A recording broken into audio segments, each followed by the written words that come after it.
Hello friends, welcome to the Devun classes, the educational and professional classes for all competitive exam and for the school students too. यहाँ पे जितने भी topics जितने भी subjects कराए जाएंगे वहाँ पे एनसीईआरटी का रेफरेंस लिया गया है, तो सभी के लिए बेनिफिशियल है, वो कॉम्पिटिटिव एग्जाम्स की तैयारी करने वाले हों या वो स्कूल स्टूडेंट हों। सारे ही पॉइंट्स यहाँ पे एनसीईआरटी के इंक्लूडेड हैं, तो सभी के लिए बहुत ज़्यादा ही बेनिफिशियल है।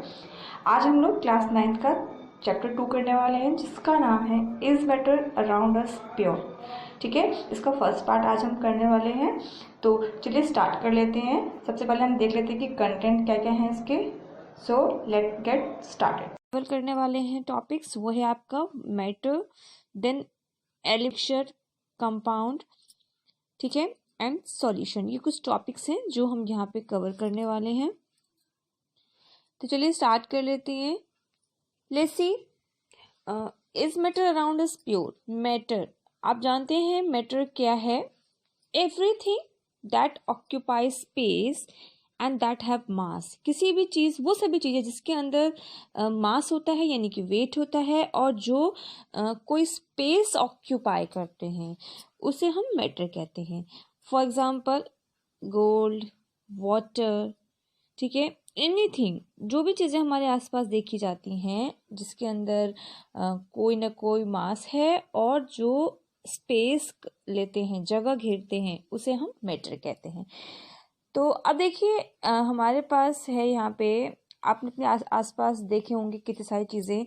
सॉल्ट है, प्योर घी है, प्योर मिल्क है। जो चीज़ें प्योर के नाम से आती हैं, क्या एक्चुअली में वो प्योर हैं? वही हम इस चैप्टर में यहाँ पढ़ने वाले हैं। ठीक है, मैटर की जो फिजिकल प्रॉपर्टीज थी ये हम प्रीवियस चैप्टर में पढ़ चुके हैं। अगर आपने वो वीडियो नहीं देखी है तो डिस्क्रिप्शन में आपको लिंक मिल जाएगा, आप वहाँ जाके देख सकते हैं।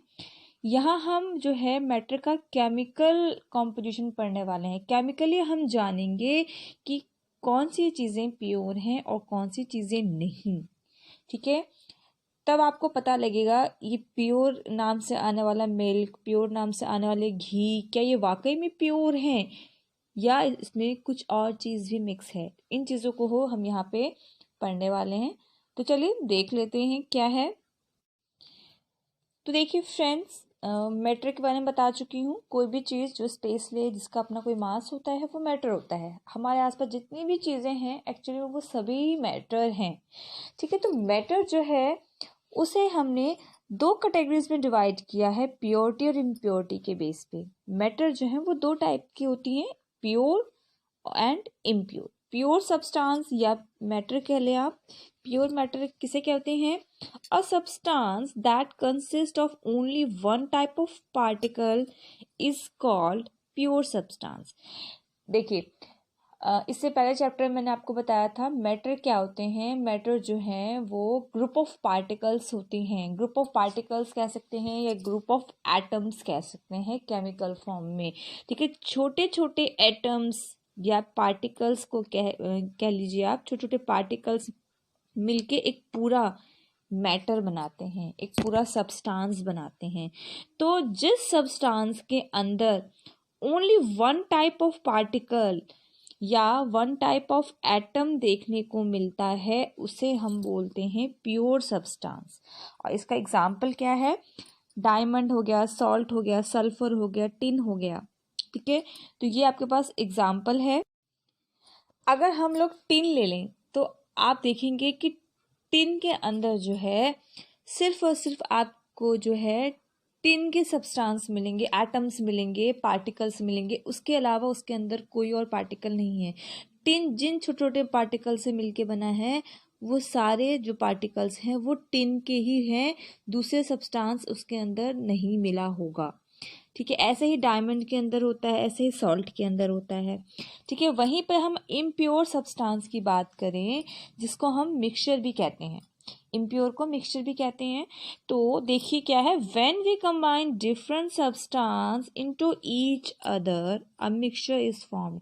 जब अलग अलग टाइप्स के सब्सटेंसेस जो हैं इकट्ठा कर लें, मिक्स कर दें, तो उसको हम बोलते हैं इम्प्योर सब्सटेंस या मिक्सचर। जैसे कि लेमनेड, लेमनेड है तो इसमें क्या होगा, इसमें आपका वाटर होगा, इसमें आपका लेमन होगा, उसमें आपका शुगर होगा। तो देखिए 3 सब्सटेंस मिलके लेमनेड बना, ठीक है, 3 सब्सटेंस मिलके यहाँ पे लेमनेड बना, तो इसे हम बोलेंगे मिक्सचर।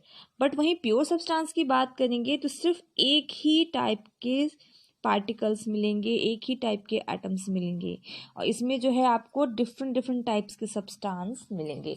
तो ये बात हो गई इम्प्योर सब्सटेंस की, ठीक है।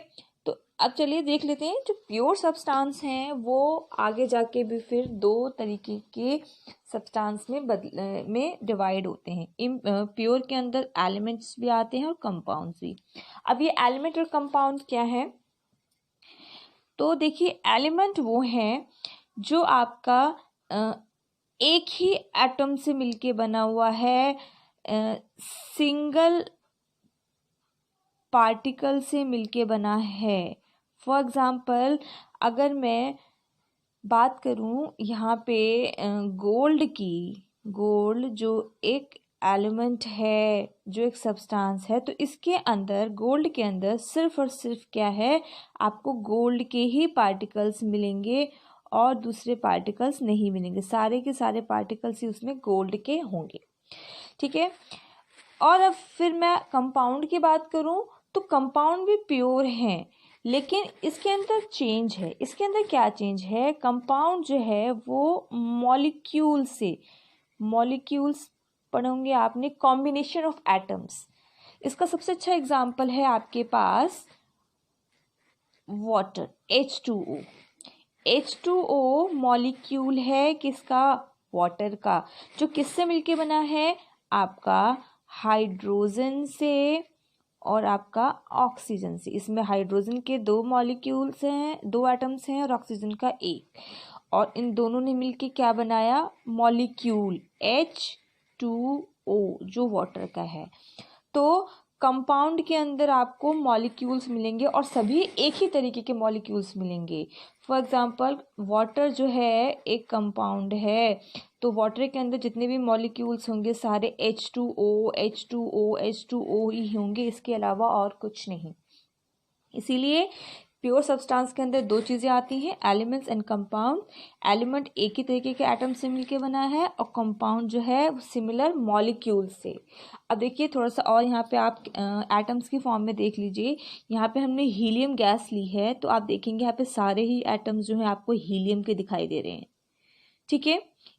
सारे ही सारे जो है यहाँ पे हीलियम के दिखाई दे रहे हैं।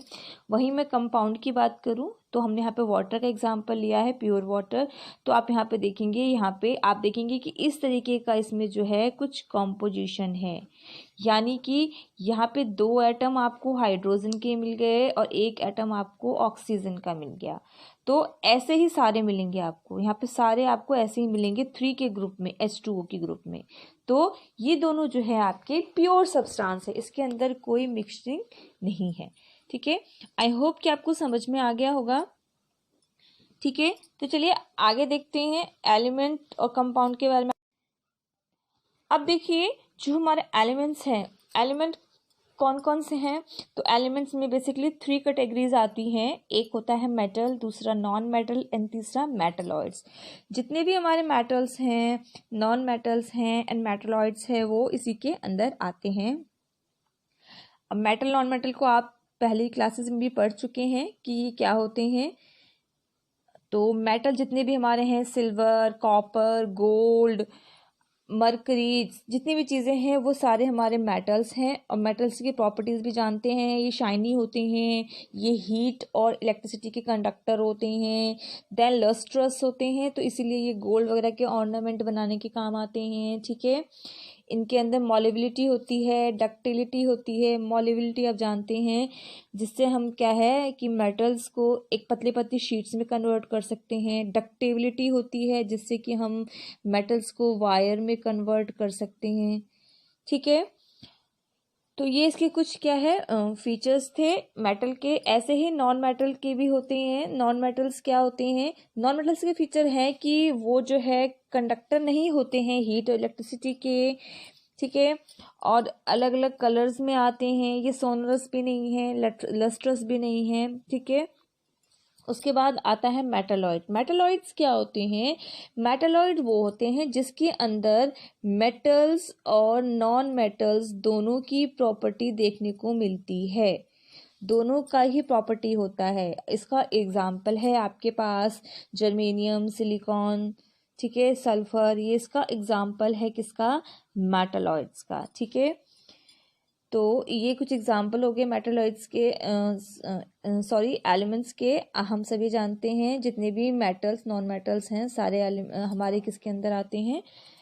एलिमेंट्स के अंदर आते हैं। 100 अराउंड एलिमेंट्स हैं जिसमें कुछ मेटल्स हैं, कुछ नॉन मेटल्स हैं और कुछ गिने चुने हमारे मेटालॉइड्स हैं, ठीक है। तो चलिए आगे बढ़ते हैं। अब हम देख लेते हैं कंपाउंड के कुछ एग्जाम्पल। कंपाउंड की अगर हम बात करेंगे तो देखिए यहाँ पे शुगर कंपाउंड है। शुगर कंपाउंड है, शुगर के अंदर जितने भी आपको मॉलिक्यूल्स मिलेंगे वो यही मिलेंगे, C12H22O11, सारे ही कंपाउंड यही होंगे, डिफरेंट डिफरेंट होंगे, बहुत सारे पार्टिकल्स होंगे लेकिन सारे पार्टिकल्स इसी के कॉम्बिनेशन होंगे। ऐसे ही जब हम अमोनियम क्लोराइड की बात करेंगे तो इसका जो है आपको यही कंपाउंड देखने को मिलेगा, जितने भी होंगे सारे इस तरीके के कंपाउंड से देखने को मिलेंगे और दूसरा कोई कंपाउंड नहीं मिलेगा। ऐसे ही वाटर के बारे में हम डिस्कस कर चुके हैं, हाइड्रोजन और ऑक्सीजन का कंपाउंड मिलेगा, मॉलिक्यूल मिलेगा, ठीक है।